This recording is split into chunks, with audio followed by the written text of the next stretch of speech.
All your favorite wrestling shows rolled into one.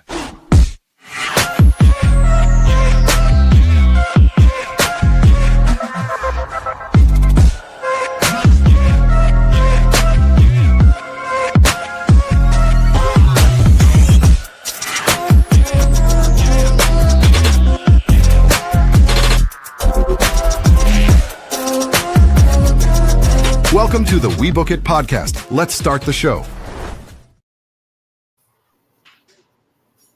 Good evening, everybody, and welcome to another edition of Monday Night Raw Dog here on the WeBook It Podcast. I am your host, Coach, and I am joined tonight by my producer and very good friend, Fritos. Fritos, how you doing tonight, man? And what is that on?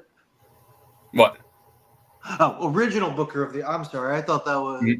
I was reading your tagline there, and I was like... I thought it was like PlayStation symbols. I was like, what kind of code are you trying to crack here tonight? But that's my bad. No, I get you. But hello, ladies and gentlemen, my singles and tag team competitors. I hope you're having a fantastic Monday because, you know, Mondays do suck. But not when you're raw dogging it with us, we book it boys. All right. Well, let's go ahead. Let's jump right into this edition of Monday Night Raw. We begin with Liv Morgan and Dominic Mysterio making their way to the ring. And Liv basically brags about how she took out Nikki Bella last week and how she deserves more respect. And then calls out Io Sky saying that she deserves a rematch, to which Io Sky comes out and basically tells Liv to shut the heck up. Liv gets upset, says, "Why don't you just hand me the title?" To which Io Sky does, and then proceeds to drop kick her and kick Dom in the head out of the ring.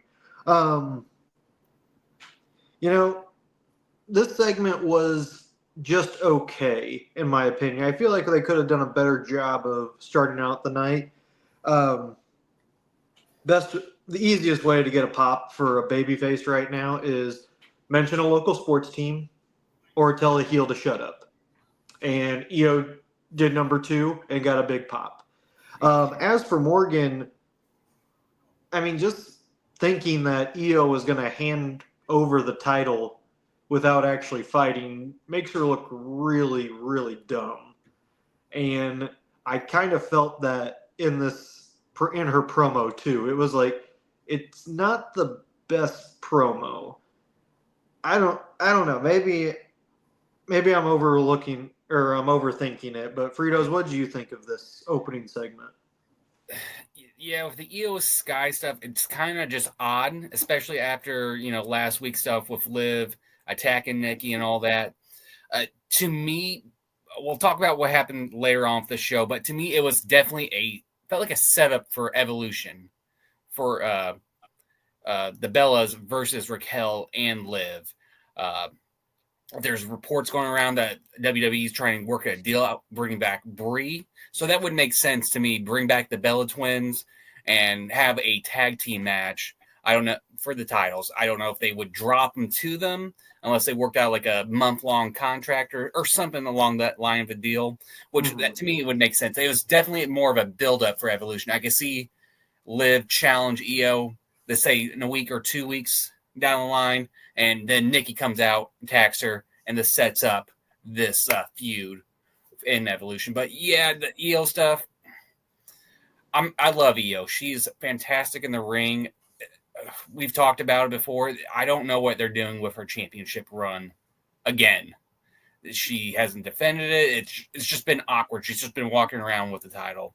Mm-hmm. So if this was going to light some type of spark, great. But definitely tonight's Queen of the Ring match definitely did lit up a little bit of a spark of potential feuds down the line. Yes, I agree with that. And actually, let's go into our first match, which is that Queen of the Ring qualifying match between Ivy Nile, Stephanie Vaquer, Raquel Rodriguez, and Asuka making her big return. And I did not realize she was out for 13 months. Yeah. I did not realize it was that long. We definitely felt a lack of Asuka. Yeah. And Kairi Sane too, especially since Kairi came a little bit before. That Damage Control group definitely suffered a lot with Io by herself. Mm-hmm. And I guess that group's pretty much done now, I guess, right? Since Dakota Kai's gone and they're just doing their own thing right now. Yeah. But anyways, so this was a very, very solid match. I thought all 4 women got a really good spotlight in the match. Michael Cole brought up a great point about Ivy Nile. Still hasn't really won a singles match since she joined forces with Chad Gable, which I kind of thought was an interesting tidbit right there. But it was really the end of the match that everyone's talking about, as Rodriguez was about ready to get the win, and only for Rhea Ripley to come out and get payback after last week. Rodriguez cost Rhea Ripley her chance at the Queen of the Ring championship. So they both start fighting outside. Rhea hits Riptide and rolled her back into the ring, only for Asuka to come in and get the victory. And I'm going to be honest, I was a little surprised by that. It could have gone either or. You could have gone with the young buck and Stephanie Vaquer, or you go with the veteran and Asuka. So I really had no idea how they were going to book this, and I thought they did a really good job letting Asuka be the victor. The one thing I didn't like about this, it would have felt more important if WWE didn't spoil Asuka's return last week by having her graphic in. It would have. It just felt lazy. Like I don't know. It didn't sit well with me. I love the pop that she got though when she came back, and the pop when she won was even better. So Asuka, I think the comeback road is almost there, is on her way right now. What do you think, Fritos? Well, if you tuned into yesterday's Sunday podcast, me, Virgil, and Tank all agreed it was going to be Asuka. I mean, we said there's no real storyline for Raquel for a singles, especially with her being the tag team. Ivy, I don't know what they're doing with Ivy. They're definitely after the Michael Cole thing, they're definitely going to do a storyline where I can see her break off. I don't know if she's going to be like, all right, you're right, Maxine, and try to join Maxine and Natalia.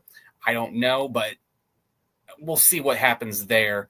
Stephanie was up there for sure, but I just don't think they're ready to pull the trigger on another young buck again, like they did with Tiffany Stratton this year. I think they're trying to, keep it with some of the veterans. And with the Asuka thing, it made all sense to me.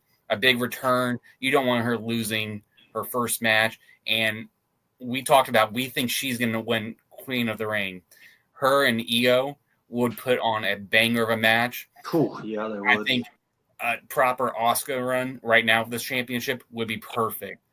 And we already saw that Rhea right now, her focus is on Raquel, which side quest, whatever. As much as I would love Mommy to have another championship run, I think it's right to give her a year off from being the face of the company like that with the title. Give her a year, give her a year and a half off, but then let her go back after gold. So Asuka was the right move, and I'm glad they're kind of doing different storylines. It's kind of a little over with the Liv and Raquel and Rhea storyline. I wish they would do something different. Maybe they're going to do a Rhea and Stephanie Vaquer tag team, because they kind of teased almost a tag team, love, hate, feud, whatever you want to talk about with it. So I would be interested to see if they're going to bring back Liv and Raquel going against Rhea. I would love that, bring in Stephanie with Rhea, because I think that would be interesting. It'd be fun, and that merch is going to be sold out everywhere. Yeah, add Mommy and a little Booker T. Man. Yeah. I wish they would have brought Booker up tonight. We had Corey tonight, which he did fantastic. But Yes. it would have been a lot more fun with Booker, especially for that first match. Yeah, I agree with you on that. I was very surprised that Corey Graves did not mention Booker T when Vaquer did the Devil's Kiss. So, anyways, we get a little bit of a backstage segment with the Judgment Day.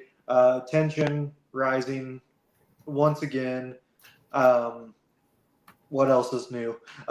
Anyways, we move to our next segment, which is Gunther coming to the ring and proudly reclaiming his championship.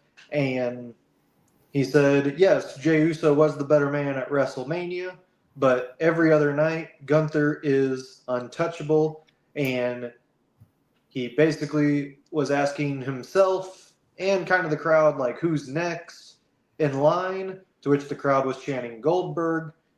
He said, nope, I'm not. It's not going to be him. Don't listen to the rumors. So then he starts talking about Seth Rollins.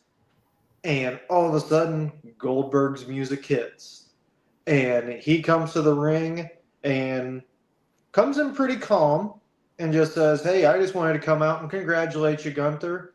And just say, I hope you have a long title reign, but you started something with my family at Bad Blood in Atlanta, and we're going to finish this in Atlanta at Saturday Night Main Event. And thus it was set that on July 12th, Goldberg versus Gunther at Saturday Night's Main Event. It has not been made a title match yet. All the rumors are saying that it probably will be. But, you know, it was short and quick to the point. It didn't overstay its welcome. Everyone knew this was coming. And, you know, gotta kind of give Goldberg credit. I think that was the best promo he's given in his entire career. I mean, it wasn't bad. That's all I was thinking of watching that. I was like, not bad, Goldberg. That's actually pretty good. Yeah, quick touch with the Judgment Day stuff. I love Finn right now. His face every time, like there's a little tension building with the group. Just that petty little white bitch that you see in high school that's starting drama. And she's, you know, they're not talking about her, but she's starting it and she's behind the scenes. Her eyes are wide. I love this about Finn. With the Goldberg stuff, I'm kind of a little surprised it's not Night of Champions because Saudi Arabia loves the older legends. Mm-hmm. But I'm also happy they're giving Goldberg his flowers, basically, in his hometown, in his state. So it makes sense. Since they did mention Seth, I wouldn't be surprised if we might see a cash-in that night at some point. Ooh, that's an interesting... It'd be a great way to build some pop in Saturday Night Main Event. We haven't seen a title change since, the first... the introduction of the Women's United States Championship when Chelsea Green won it. So you're talking about that at Main Event? Yep. So okay, I think that would be bringing some more eyes into it. Since it is a pseudo pay-per-view, PLE, public, whatever you want to call it. But I think that would definitely do it. The one thing also I would mention about Goldberg that threw me off is his new shirt. If you looked at it, it's him driving a car with those like cartoonish, like punk style eyes on it. That's the one thing that threw me off too. But the promo was fantastic. And a couple points, if you look at Gunther, he was like stepping back a bit. Yep. I think Goldberg was accidentally spitting on him during the promo. Yeah, I thought really good segment there, and just good all the way around to kind of set up that first possible title defense for Gunther in his second reign. We go into our next match, which is JD McDonough versus AJ Styles, which was the kind of the controversy in the Judgment Day on why JD was facing AJ Styles. Basically, Dom made the match because Finn couldn't get the job done, and he's worried about AJ coming for his title. Pretty good match, and what I think was really good is the way that there wasn't really much interference. There was one thing to where Dom kind of distracted AJ, but AJ just kind of let it. He got off the apron and just kind of looked at him and then went right back to work. And it was a slight counter by JD McDonough, but it was a clean match for something with a heel at ringside, which I really appreciated that because you don't see that every day. And also the transition from McDonough trying to do an arm drag against Styles to Styles going into the Styles Clash was a perfect way to end the match. Styles wins 1, 2, 3. However, afterwards, McDonough and Dom try to attack AJ. It doesn't work. Finn Balor then comes out. They try to triple team him, and AJ sneaks out of the ring and actually grabs Dom's IC title and returns it back to Nick Aldis, who was filling in for Adam Pearce tonight. I didn't get that news, though. That was kind of a surprise. That was a last-minute announcement they made. Oh, okay. I missed that then. And at Night of Champions, we will be getting a IC title match between AJ Styles and Dominic Mysterio. Fritos, your thoughts on this match? Yeah, I mean, you really took the words out of my mouth. I'm starting to become more and more of a fan of JD after the whole injury incident where he continued the match and then dropped in the gorilla. I'm a huge fan. He's starting to get his own merch. So with the more attention the Judgment Day, I really want to know what they're going to do with him because I really want to see him in the mid-card title run because I think he'll do fantastic. Michael Cole kept bringing up AJ doesn't have that many years left. AJ's been really vocal, but he's got, 3-4 years left, really, before he's going to call it quits and hang up the boots. Mm-hmm. So I really like this feud with Dom and the Judgment Day and AJ. It's definitely reviving AJ, I feel like, and I kind of do want to see him beat Dom for the IC Championship. Give him a short little run with it. It definitely is going to be fun. Build him back up until he's ready for main level championship because I think he will get there. At least one. Hopefully, I want him to get one more run with a main title before he calls it quits because he deserves it, really. Yeah, and another thing that Michael Cole mentioned was about JD McDonough and basically said he feels like Michael Cole, that JD McDonough is on the verge of a breakout. So kind of going off of what you just said there, Fritos, is that when the Judgment Day does eventually break up, I really do think they're going to push a mid-card title to JD McDonough. And a lot, like you pretty much said it, a lot of people are becoming fans of his after that nasty injury that he had, and people are appreciating his toughness and want him to be rewarded for that. So they're starting to get more on his side right now, and I think WWE is starting to see that by teasing a little bit more of McDonough going off on his own rather than staying in the Judgment Day. So we'll have to see how that progresses. Our next segment goes to Bayley coming into the ring, and I'm a little upset at this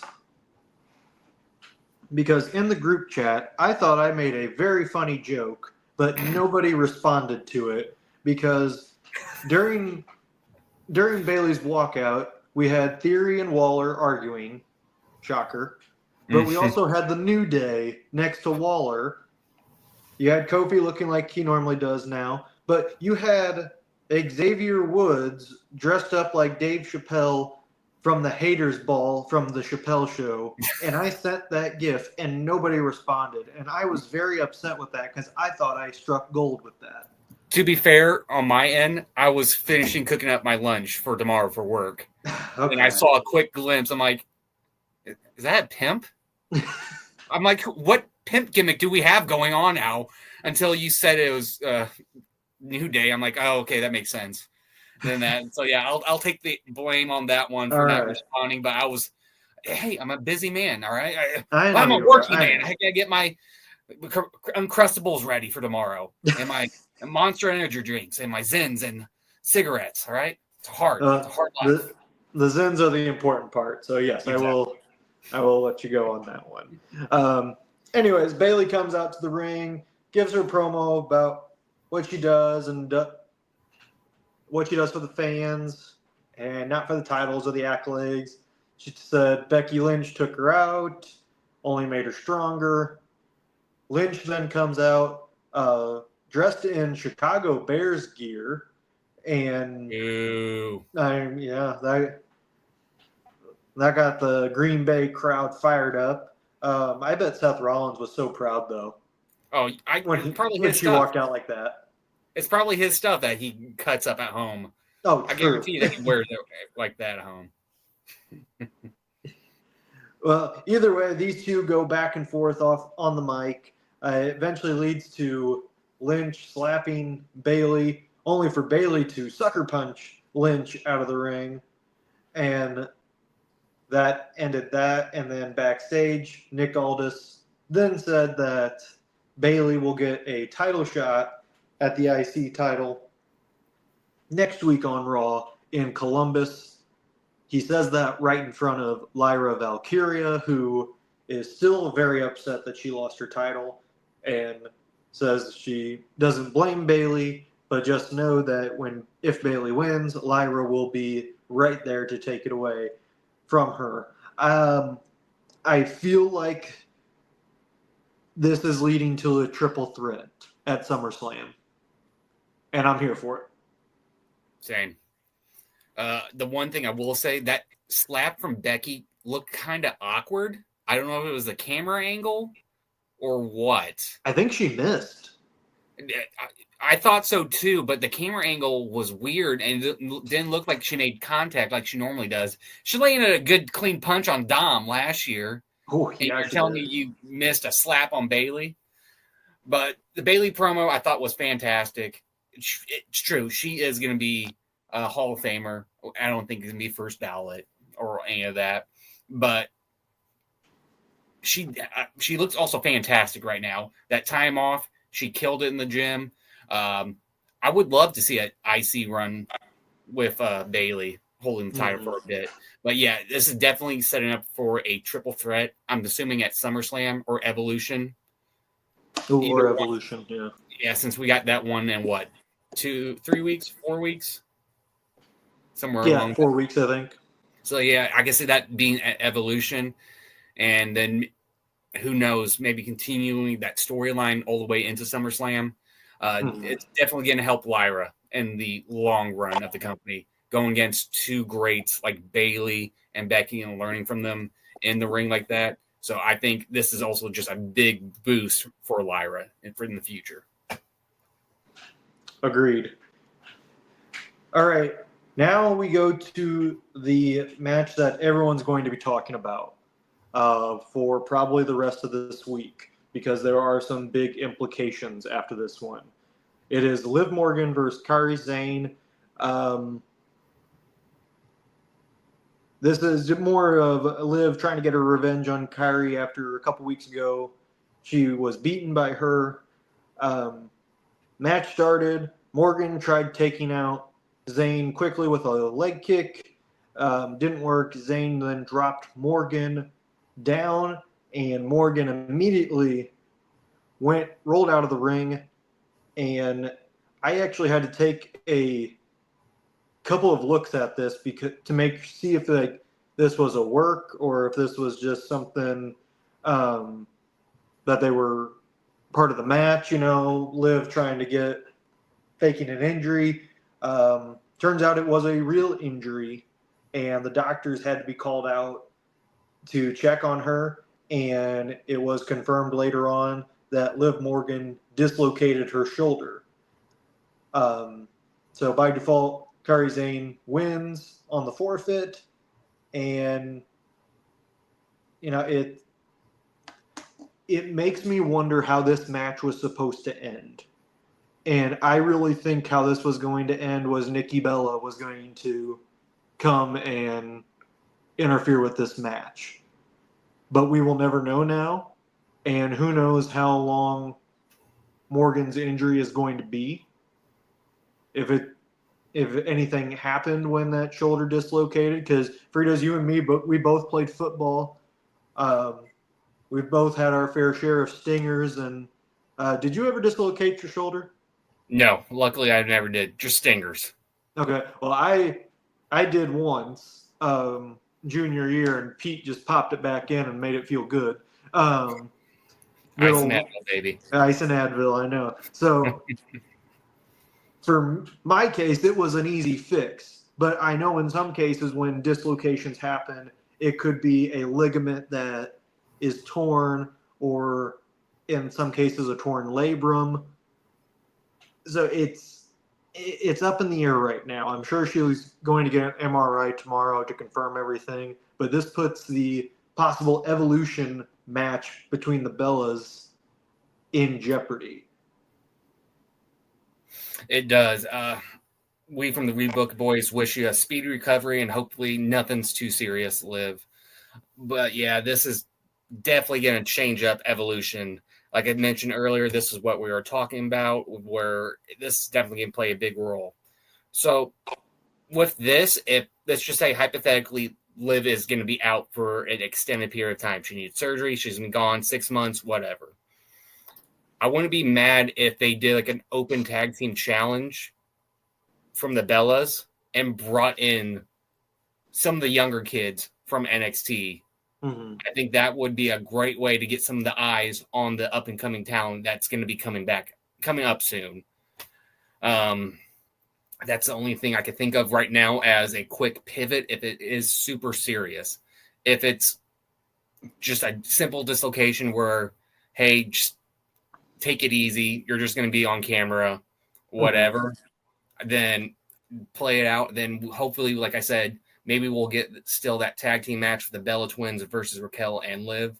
But yeah, right now we just got to keep an eye out on this.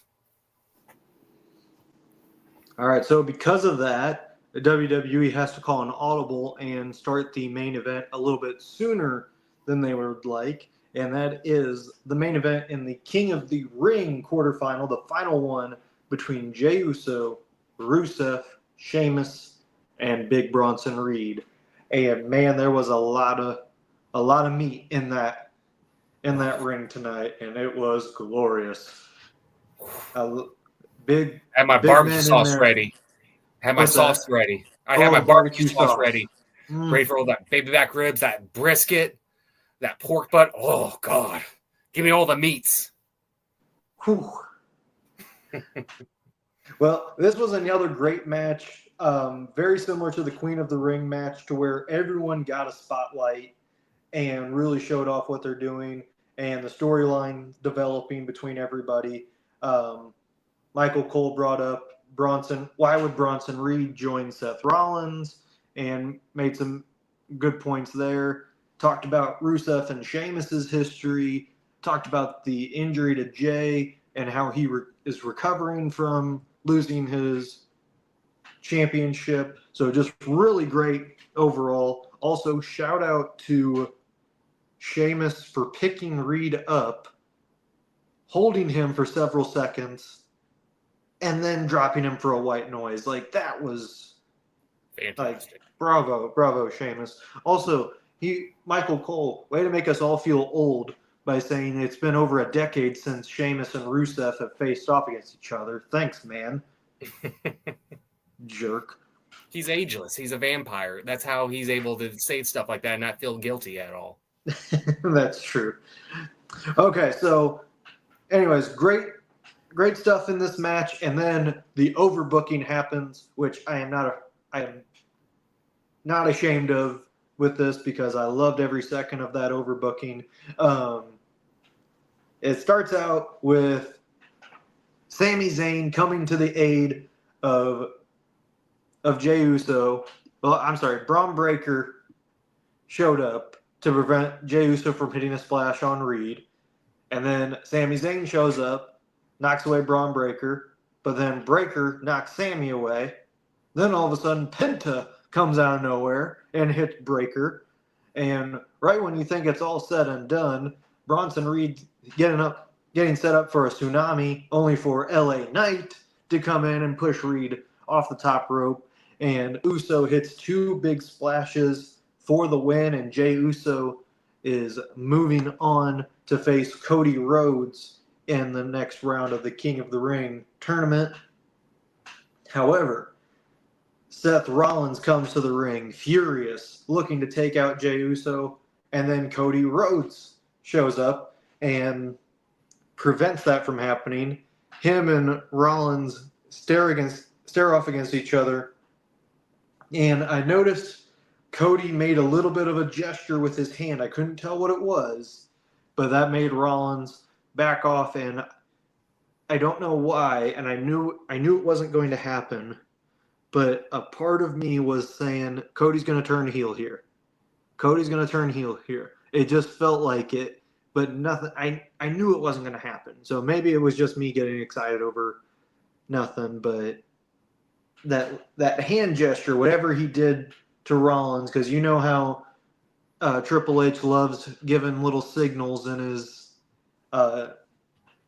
to kind of predict the future. I was wondering if Cody was doing something to kind of predict something later on down the line, to where possibly he creates his own faction, or he even, I won't say joins Seth Rollins, but agrees with his plan and takes it over to SmackDown. I don't know. Either way, good way to end the show. Overall, I thought it was a kind of a run-of-the-mill Monday Night Raw episode, but it had some good stuff throughout the night. Fritos, what did you think of the main event and Raw overall? I loved every second of it. We'll start off with the 2 for sure, Sheamus and Rusev. Right now, they don't really have much of a story other than them 2. I've seen a lot of people complain with the Aleister Black and Rusev coming back, how they've kind of haven't done too much with it. They've kind of fast-tracked Aleister lately, which I'm happy for. But with Rusev, they're picking it up right now with Sheamus. Sheamus hasn't really had too much really going on, and these 2 are best friends. And whenever they're going to get a match in SummerSlam, I'm assuming they'll probably get a starter-off match in Saturday Night Main Event, then go into SummerSlam. And I'm looking forward to it. Rusev is a changed man. He's lost some weight. He's more vicious and aggressive, and I love it. A couple times, a little joke popped in my head, because I seen a couple clips on TikTok, is back during the Total Diva days, where Rusev's like, hey, Sheamus, you want to watch Total Divas? And Sheamus is going off, I don't want to watch that shite. Get the fuck out of here. And just going off on him. So I'm thinking, this is definitely revenge for trying to make him watch Total Divas. Yeah. The Bronson Reed stuff, it's just more adding to with Seth's storyline, essentially. Mm-hmm. And Jey, he did just lose his World Heavyweight Championship. So it's definitely, trying to rebuild him and see what they're going to do. There's been reports that him and Jimmy might return soon to tag team division. I don't know yet. I say run another year. I think if you just hold it off, because when they do come back to official tag team, that pop's going to be loud. Everyone's going to be all for it. But I think you give it another year and a half, because Jimmy hasn't really done much solo. I would like to see him maybe with a mid-card title run before you do that. Jimmy deserves some, solo push himself. Mm-hmm. Then we get all the interferences in there. The main one that I'm really interested to see Penta in there, because I know he got, attacked by Braun and all that and basically lost his stuff. What's the storyline? What's going to happen with Penta going forward from this? Is he going to, start attacking Seth's faction? Because I know they've also talked about having the Lucha Bros come back together, too, for tag team. Yeah, that's true, too. Who knows that? And everyone knows I'm a huge LA Knight fan. I'm happy with this. This is definitely increasing the storyline with Seth and LA Knight. So I wish he would have hung around a little bit longer, too, just to have him, Jey, and Cody when Seth came out and attacked, because I think that would have been more interesting, too. like you mentioned the hand stuff. To me, with Cody, I thought maybe it was going to be a Bullet Club reference, maybe. That's kind of what I was thinking too. That he kind of it looked more like a Bullet Club symbol, but they always tease the Bullet Club. They've mentioned the Bullet Club a couple times now recently in WWE, but I know they got rid of Carl's and Luke Gallows. I really wish they would get a couple more Bullet Club members, because I think this faction of Seth versus a modified WWE version of the Bullet Club would be fantastic. Because, I mean, like I've mentioned before, this is just another repeat of the Death Riders, but Cody's been vocal about the Bullet Club and different leaders of it and how he thinks, how do you say it? Like Finn and AJ were like the main focal points. They were the ones that basically made it. Cody was just there to wipe the money, because that's when he took over the Bullet Club. So, but I think if they did something where you bring AJ, and I don't know who else you would do it with it, but I think that would be a fantastic storyline, because I think they could actually do it well with Cody leading it. Yeah, I agree with you on that.